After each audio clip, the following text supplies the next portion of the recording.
But in order for you to squash violence, you have to show up and you have to be willing to be targeted. And I didn't see any elected officials there. Shocker. I didn't see them at any of the Black Lives Matter protests. Shocker. And I think that if we had real leadership, if we weren't just being led by derelicts and cowards and hypocrites, we would have people that show up on these days and calm the seas, quiet the crowds, give people an opportunity to speak.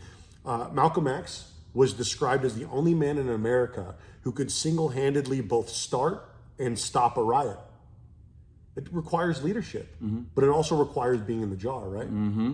That's very true. Excellent point. Back to the revolution. You said, I've watched a lot of your videos, and you said in one of them, let this revolution not be judged by what we can tear down, but by what we can build. It's pretty self-explanatory, but explain further. Yeah, so a lot of times when we get caught up in revolution, we start thinking about what we want to destroy, what we want to take down, whether that's in school board elections, assembly seats, state senate, whatever. This is what we want to tear down. And for a long time, Republicans haven't offered a viable alternative party platform. And so all they're talking about is rolling back things that Democrats have done. We want to roll back the gas tax.